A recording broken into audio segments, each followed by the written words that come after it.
Based on your guys' request, I'm showing you my home workout area. Okay? It's in the dining room of my apartment. So this video is for you.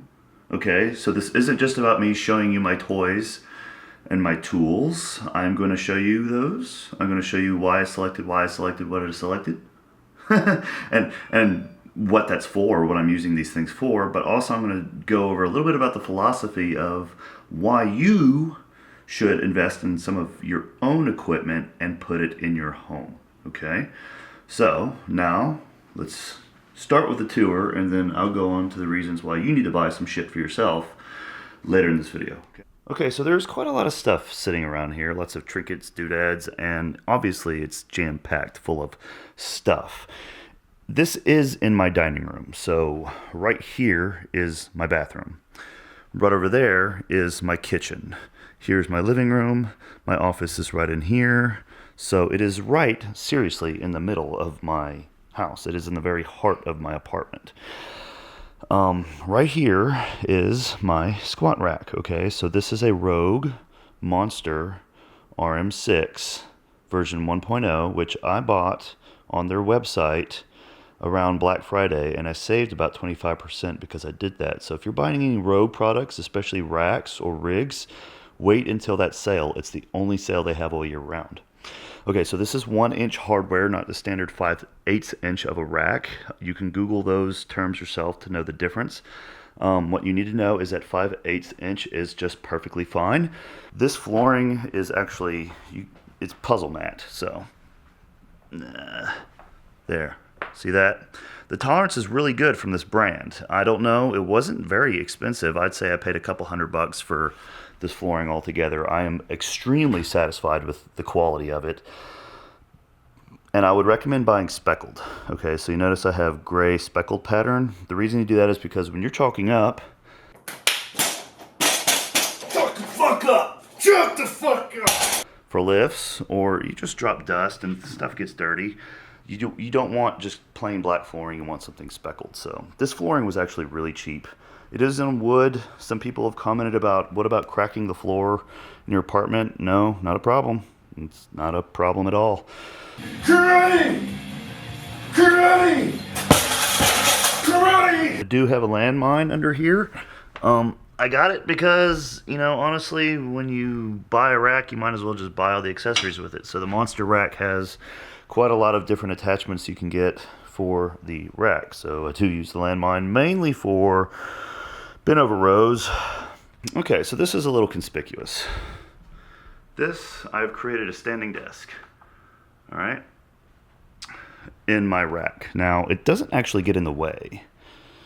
I did that because I got tired of sitting down when I was doing work, and I do something called stupid supersets. So sometimes if I'm doing a workout, just one that is just kind of like put the work in, but there isn't much emotional involvement inside of it, I'll just do the reps. And in between sets, I will just, you know, work on stuff on the computer, or, you know, when I'm not working out, it is my standing desk. It is extremely quick to change out. To get the room in the back of the rack, I only need it for when I'm doing cables. So we could talk a second about this pulley system I have mounted on here. It attaches right there. It is a Spud Inc. Econo lat pulley, and there's a low pulley system too. So I can do triceps and biceps with a pulley attachment in my apartment. Those are very cheap. Those are only a couple $100 for both of them together, and they are almost as good as the cable stacks at the gym. The bumper plates are Pendley. I use rubber because I want to drop them. So these aren't breadcrumb plates. Breadcrumb plates are these. I supplement with breadcrumb plates like these for smaller amounts of weight, but I would not recommend acquiring a collection of plates that are breadcrumb. A couple iron pieces there, okay? And let's talk about barbells. This is a piece of crap, but really, I have an emotional attachment to this barbell because this barbell is the barbell that I learned how to deadlift on when I was 17 years old. It is the very first barbell I've ever did a deadlift with.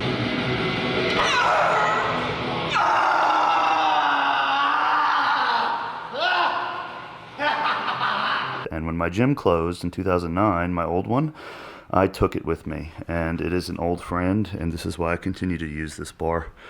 I think you guys may be bedazzled by this pegboard with a bunch of crap hung up and strewn in the corner that looks kind of ominous or complicated. Really what it is I can quickly just point out everything I have in this corner. And this is going to be a pair of rings, which I can mount up there. This is a cross core, which is something like a free pulley system rings. This is strapping for stretching. These are all obviously pulley handles. Dip belt, straps, cuffs, tons of bands. I almost forgot one of my favorite things in this world is this thing called a bicep blaster. The bicep blaster is, I would say, something classic bodybuilding culture, but it's probably one of the best things in existence for isolating your arms for anything that isn't a preacher curl or using some sort of external thing to, keep your biceps isolated. So I use it heavily. This is obviously a log. I do have a couple deadlift jacks. I have the standard full size. I have a single. The single is good because if you come over here, I will do deadlifts on these jerk blocks. These it's just a couple inches, 10, 25 centimeters, who knows. Obviously I got some mats here, but if you're deadlifting on those blocks, the deadlift jack doesn't work. So you need something to jack them up, and the small one can jack each side up on those blocks. I do elevated deadlift to work sometimes to mix it up. Mobility tools, balls, rad roller, mattings. You can come back here and see a couple dumbbells, which I don't have very many dumbbells. This, a drawer full of balls. These are called band pegs. So the power rack is good in comparison to a squat rack because you can mount band pegs and do banded exercises. That's at least one thing you can do with a power rack instead of a squat rack. This thing is kind of cool. This is called a core hammer, I think. It's basically the black ball on Marble Madness on a stick.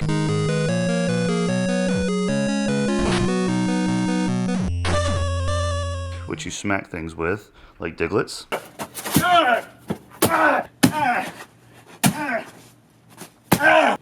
This is my man cave, I suppose, so just a bunch of crap sitting around. Obviously, calculators, supplements, pens, coffee maker, my notebooks, my coffee collection. Obviously I have my own coffee blend, in case you guys did not know. It is the best coffee in the world.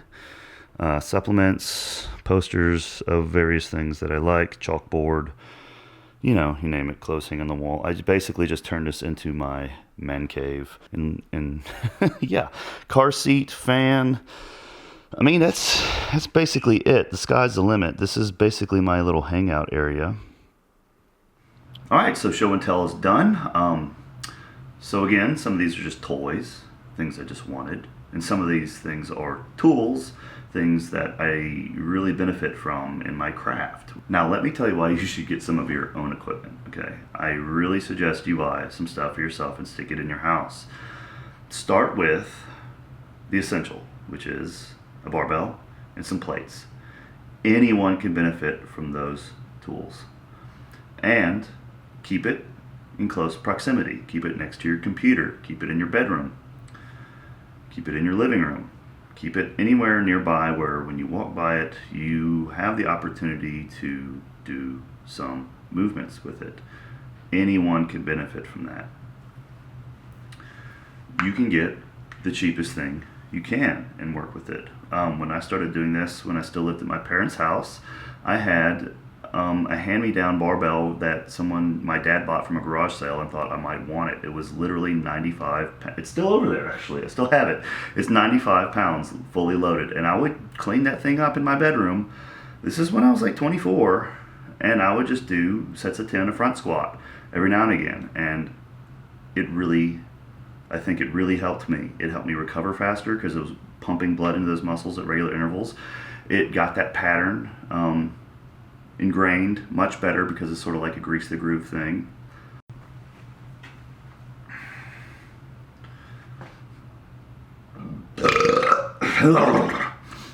Okay, so I've thought about this.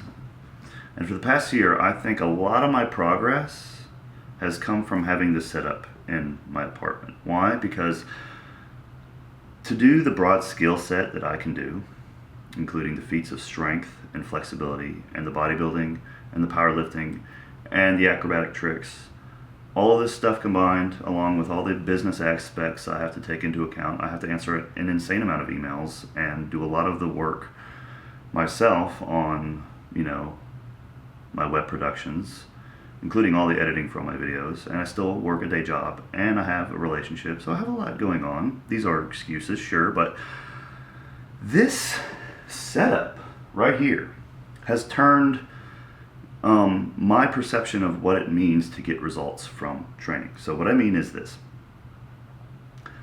I'll do something called stupid supersets. I do them a lot. I mention them a lot. I post about them. Seriously, I will just set a timer and every 6 minutes do a set of front squats or something, and then go in the kitchen and cook. And I'll go back and forth. And in that time, in my rest periods, I'm getting work done in the kitchen. I'm getting my meals prepped for the week or for the day or for the next few days. And I'm getting a workout in the rack. Now, some people might argue like you can't have a serious workout if you're just, doing that sort of thing. But that's not right. I argue against it because I've been getting really good results and I've been maintaining my skill set and my physique by doing these things 50% of the time now. It seems like half my workload and volume is accomplished through fucking around in this rack every now and again, just passing it by. I don't even count those as workouts. I just do them.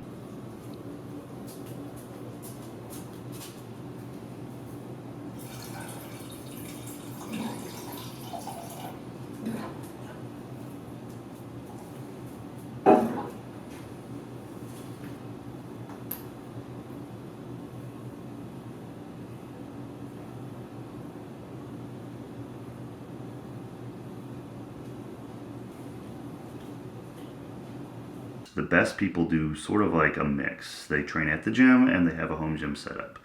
In fact, I want to show you this. This is something I get in the mail from Iron Mind, which I got on their mailing list somehow, and it's really just bathroom reading material for me. But I was reading in this article recently about this guy named David Shaw, and right here in the article, you can see, I'll read it out loud for you.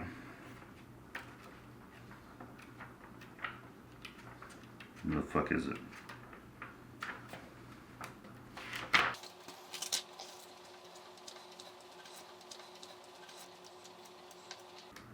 Where the hell did you go, dude? Did I just imagine this shit?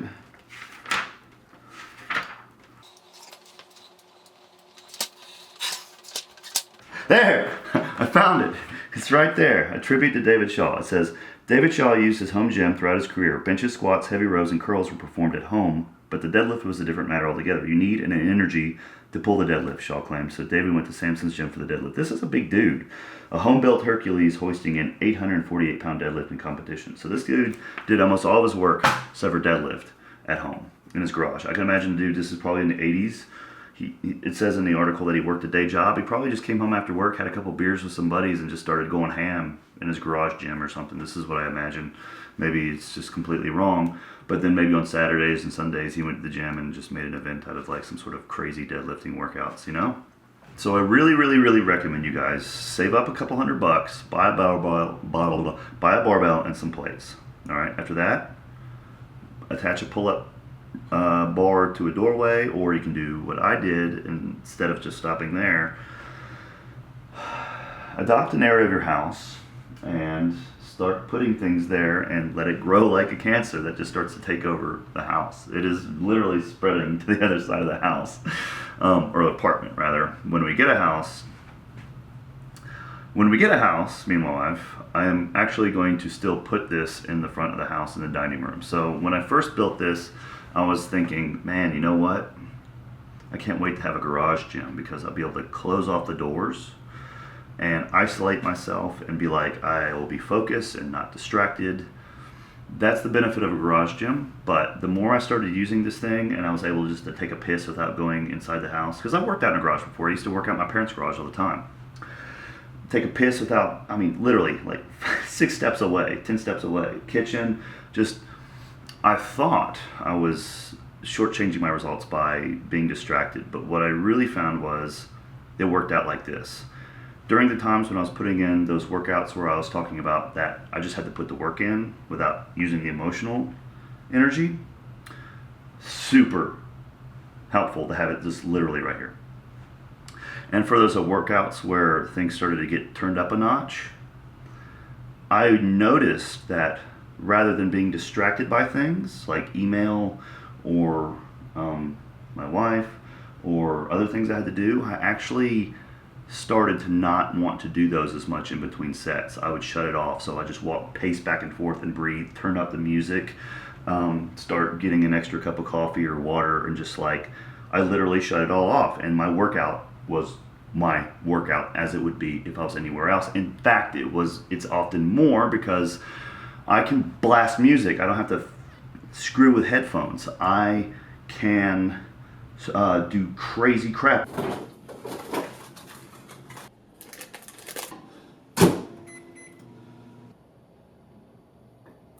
All right, double overhand grip, butter blower, 400-pound deadlift beat. Yeah, yeah.